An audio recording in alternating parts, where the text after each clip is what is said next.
Let's learn Torah with Rashi's commentary. We're in Parshat Shemot this week, which is the first Torah portion in the book of Exodus. I want to focus on chapter 4 and the first 4 verses there.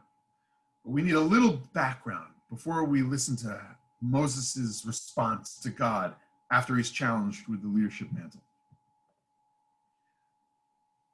In chapter 3, after Moses saw God at the burning bush, perceived his divine mission, encountered the angel, got in touch with the divine plan and mission that he was to lead, God assured him, they'll listen to your voice.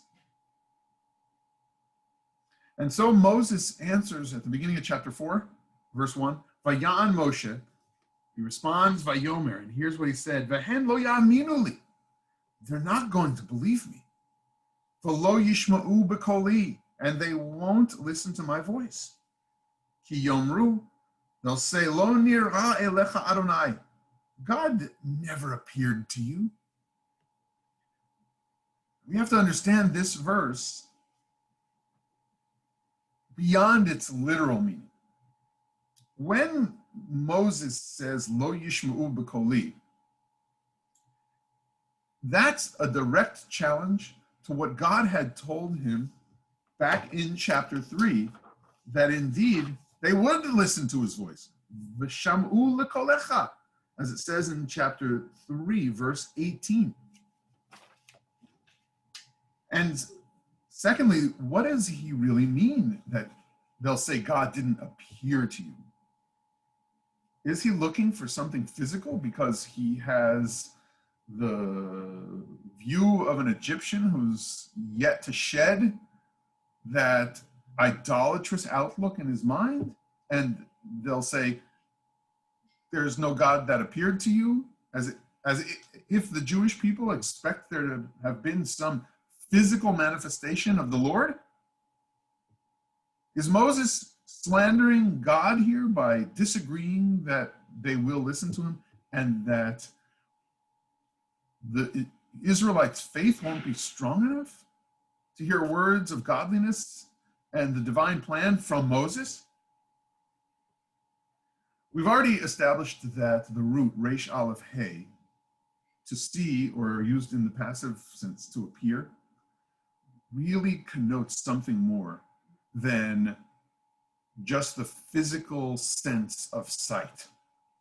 When Moses expresses that they won't believe him and they won't listen to him because God didn't appear to him, Moses might indeed be saying, they'll never believe me that I'm coming from a place of deep conviction, faith, and understanding the vision of the God of Israel, the divine plan. How could I, Moses, be the one to go to them and take up this leadership job? And that's why he says, and God turns to the matter of the staff in Moses' hand to respond to Moses' challenge in verse 1. He doesn't answer him about if they'll listen to his voice exactly with the same words in verse 3. They'll listen to your voice. He doesn't say, here I am, tell them you've encountered me. God says to Moses, Vayomer elav Adonai, Mazeh v'yadecha. What's that in your hand, Moses?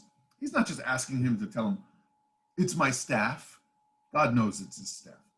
Even though Moses says, Vayomer, Mateh, it's my staff. He's not asking him whether or not it's made of wood, made of stone, even though Rashi will bring the midrash that God turned a stone staff into one of wood.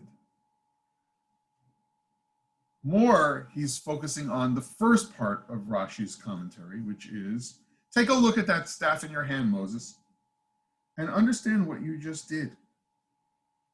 Mizeh beyadcha ata chayav lilkot. You know, I ought to beat you over the head with that staff in your hand, God says to Moses. You've just doubted what I've told you, and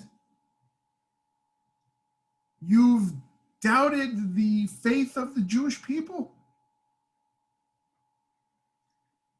You've really not had the kind of faith I expected you to have. You've not taken up the staff of leadership like you ought to. You've defamed the Jewish people. No, take a look. You're holding the leadership staff. Take your leadership seriously. Share your faith, even if you have some doubt. Share this vision with a great amount of faith. Because you don't have to go convince anyone.